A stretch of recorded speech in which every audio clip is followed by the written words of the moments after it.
And so we've been talking about kind of human sexuality, and it seems pretty clear to cultural anthropologists that human sexuality has an awful lot to do with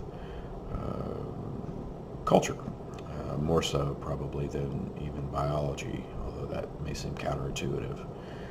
But when we look at different cultures across the world, we find that about 20% of cultures are routinely monogamous, meaning that most of the cultures in the world are not, that they approach sexual relations differently. And then when it comes to what's normal, what's considered normal and natural, of course that's down to what the individual cultures decide.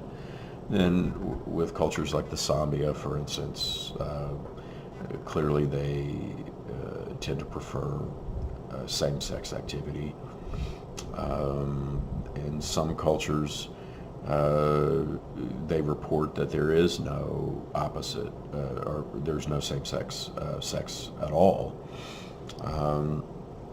And I was talking to a friend of mine who's she spent many years in South Africa with hunters and gatherers, and like the concept of masturbation was something that they were aware of, but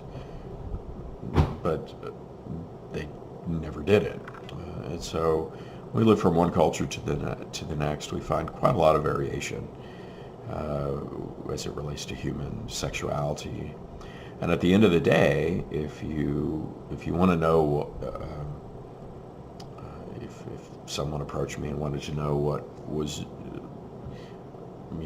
what is sexuality in our species, then the only way to answer that is to look cross-culturally, and we call that ethnology, is to look at multiple cultures to see how a wide variety of different cultures do this, and then we answer the question based on that. So it's not just looking at our own culture and thinking that that is what humans do. That's what some humans do. And when we look cross-culturally, we find out that, in fact, there's quite a lot of variation.